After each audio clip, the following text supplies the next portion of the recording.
We're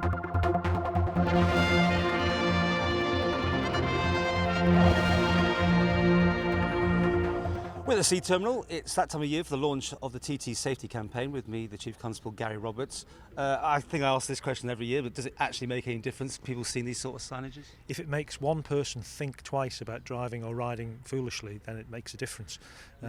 Sadly, collisions occur, and every year there are collisions, but our job is to reduce them, and reduce them by our visible presence on the roads around the island, but also by getting messages across like this, and this is a good message to get across. I mean, do you have to keep changing every year? The big think tank must go into operation to come up with something new?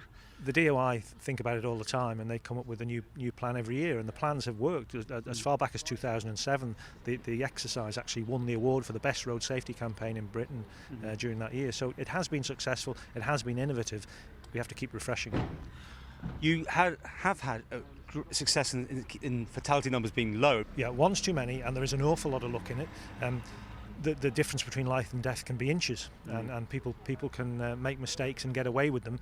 They can make a very minor mistake and be killed or suffer life-threatening injuries. So it is about luck, and people make their own luck, and they make their own luck by riding carefully, riding to the conditions and riding to their own ability. We went out last year in a car, and in fact we came across an accident on the mountain. In fact, this video hasn't actually been shown since last year because we want to make sure the person survived. But we're not showing anything gruesome in this thing, but it certainly brings it home when you suddenly see all the emergency rescue team coming in, the helicopter, the road has to be closed. I mean, numerous times, Mountain Road does get closed during the TT fortnight, doesn't it? That shows you that there is still accidents going on. There are anywhere between 70 and 100 accidents every fortnight during TT.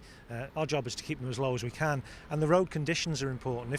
If the roads are wet, people tend to ride slower, they tend to slide off and not be so badly hurt. When we have fine weather, we sometimes have very serious collisions. People just have to ride to the conditions. They have to not get carried away. And then local people who might see TT as an inconvenience have to make sure they think about bikes, they think about the volume of traffic, and they don't just do things because they always do them. They just have to be alert.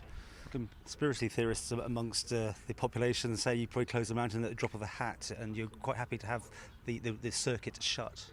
I don't want my officers or paramedics or fire officers stood in the middle of a road when people are going at 80, 90, 100 miles an hour. It's for safety, and we have to do our job. And if someone is killed, or if someone is involved in a collision that's very, very serious, potentially that's a crime, and we have to treat it as a crime scene, and we have to close it and gather the evidence and make sure the integrity of the investigation is kept.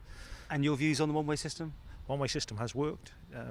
People need not to be blasé about it, though, but it has worked, and it takes a lot of time and effort. It's a very expensive thing to do, but if it saves people's lives, then it's an important thing.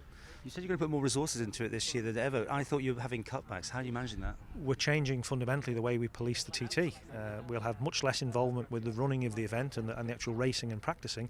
The clerk of the course, Gary Thompson, is a terrific guy who has professionalised the whole event, and we feel that it's now safe for us to step back, and we'll be able then to divert resources from that into roads policing. I mean, it used to be a time when there was so much money in overtime paid. Is that sort of thing has gone? That's gone, essentially. The policing this year is stripped back to its bare minimum. It'll be interesting to see how things pan out. And these sort of things, as I said, you think it does make a difference, and is there anything you'd like to see more done? It's all about personal responsibility. If people who come here don't get carried away and ride and drive sensibly into their own abilities and to the road conditions, then people will have a great time and go home in one piece.